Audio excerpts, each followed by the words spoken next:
Assalamualaikum warahmatullahi ta'ala wabarakatuh. Nah, dalam video kali ini kita akan meneruskan pembahasan materi pendidikan Pancasila kelas 7 semester 2 bab 4 terkait kebinekaan Indonesia. Adapun sub pembahasannya adalah bagian B tentang keragaman suku. Nah, seperti biasa sebelum kita lanjut kepada pembahasan, jangan lupa di subscribe terlebih dahulu, like, komen, dan boleh share kepada teman-temannya supaya kita semua bisa menebar manfaat yang lebih banyak lagi.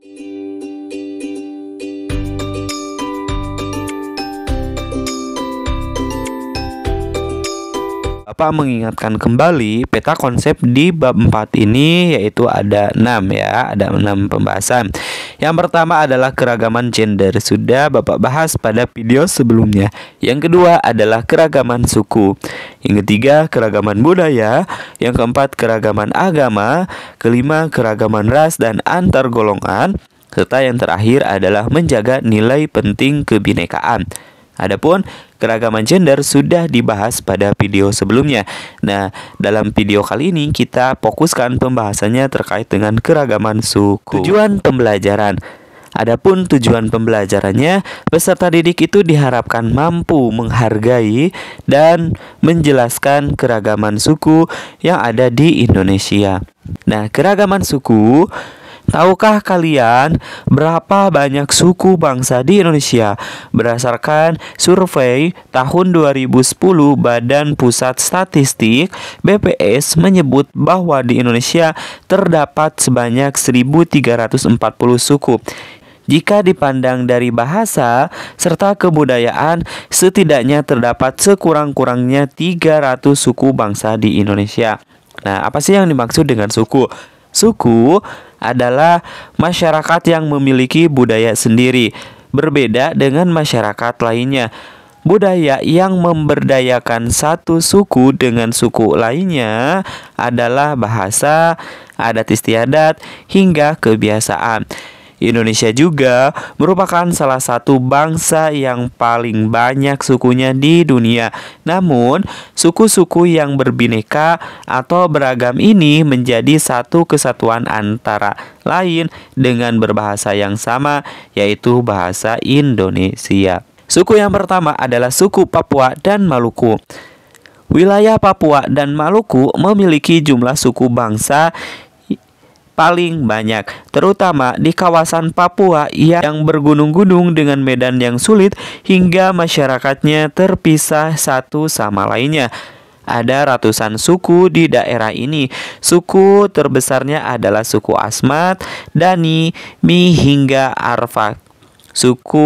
Suku-suku pantai Papua memiliki banyak hubungan dengan suku-suku Maluku seperti Ambon, Kei, Ternate, dan suku-suku di Pulau Halmahera. Suku Asmat menjadi salah satu suku terbesar yang bermukim di Papua. Melansir dari asmatkab.co.id, orang-orang Asmat terkenal karena seni pahatan dan ukirannya yang mendunia.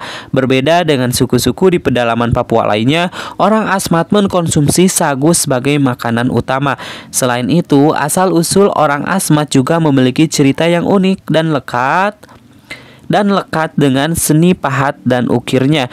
Orang-orang Asmat memiliki kepercayaan bahwa mereka berasal dari Pumeriptis atau sang pencipta. Pumeriptis konon terdampar di pantai dan diselamatkan oleh sekelompok burung. Kemudian ia hidup sendirian di sebuah daerah yang baru, dan karena kesepian maka dibangunlah sebuah rumah panjang yang diisi dengan patung-patung dari kayu yang dihias dengan ukirannya sendiri. Namun karena masih kesepian, ia kemudian menambuh tipa setiap hari. Tiba-tiba patung-patung yang ia buat bergerak mengikuti irama lifa yang dimainkan. Patung-patung itu kemudian berubah menjadi wujud manusia yang hidup dan menari-nari mengikuti irama tabuhan. Tabuhan lipa dengan kedua kaki agak terbuka dan kedua lutut bergerak ke kiri dan ke kanan. Nah, yang selanjutnya ada suku Ambon.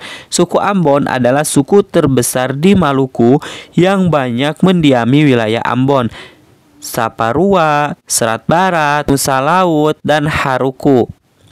Masyarakat suku Ambon mayoritas memeluk agama Kristen, Protestan, dan Islam.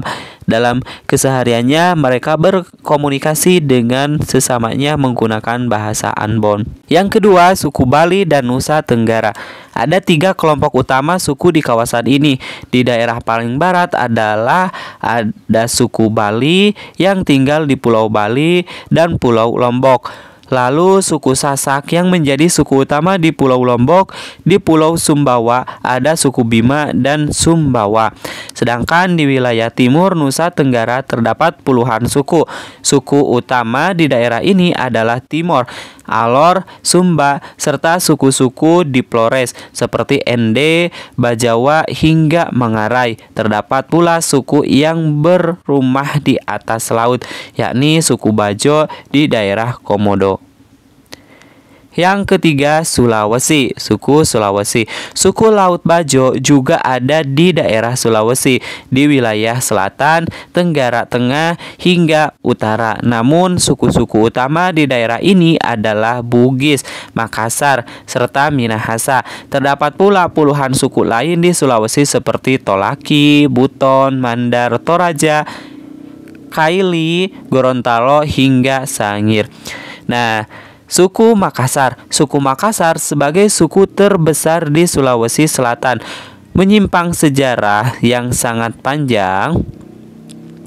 Dalam catatan sejarah yang tertulis dalam Lontara, suku Makassar sudah menguasai Pulau Sulawesi sejak abad ke-16. Bahkan kekuasaan orang-orang suku Makassar saat itu meliputi seluruh Pulau Sulawesi, sebagian Kalimantan, sebagian Pulau Maluku, Nusa Tenggara, hingga Timur-Timur atau sekarang menjadi Timur Leste saat ini. Suku Makassar sendiri terdiri dari beberapa subsuku yang tersebar luas di selatan Pulau Sulawesi, tersebar di Kota Makassar, Kabupaten Goa, Takalar, Jeneponto, Banteng, Bulukumba, Selayar, Maros, dan Pangkep. Yang keempat, Kalimantan. Kalimantan memiliki rumpun suku Dayak yang jumlahnya bisa mencapai ratusan. Seperti di Papua, banyaknya suku Dayak di Kalimantan terjadi karena wilayahnya terpisah-pisah oleh hutan yang sangat lebat. Selain suku-suku Dayak, Kalimantan juga memiliki suku Banjar, Bugis, Melayu, dan peranakan Tionghoa yang sudah berabad-abad bermukim di Kalimantan. Yang kelima, Jawa. 4 suku utama di Jawa adalah suku-suku yang paling banyak warganya di Indonesia. Keempat suku itu adalah Jawa, Sunda, Madura, serta Banten. Selain itu, di Jawa juga terdapat 3 suku kecil, yakni Tengger dan Osing di Jawa Timur, serta suku Baduy di Banten. Di Jawa Tengah terdapat warga Jawa Banyumasan, sedang di Jawa Barat terdapat warga Cirebonan. Yang keenam, Sumatera. Di wilayah timur Pulau Sumatera serta kepulauannya merupakan wilayah utama suku Melayu. Dari suku inilah bahasa Melayu menyebar dipakai sebagai bahasa penghubung antar suku di Indonesia sejak berabad-abad silam hingga dijadikan bahasa Indonesia. Suku utama di pantai barat terdapat Minang, sedangkan di paling utara adalah Aceh. Selain itu terdapat suku Tanupali, Batak Toba, Karo, Pasemah, Rejang, Lebong, Mentawai, Nias, Alas, Gayo, Anak Dalam, dan lainnya. Nah, grafis suku-suku di Indonesia. Di sini ada suku Sumatera, tuh ya. Suku Sumatera, Kalimantan, Jawa, terus juga Sulawesi, Bali dan Nusa Tenggara. Di sini ada Papua, ya, dan Maluku. Nah, itu adalah grafis suku-suku yang ada di Indonesia. Oke, sekian dulu untuk pembahasan kali ini. Dicukupkan sampai di sini terlebih dahulu. Insya Allah nanti kita lanjutkan pada video selanjutnya. Kami akhiri. Assalamualaikum warahmatullahi wabarakatuh.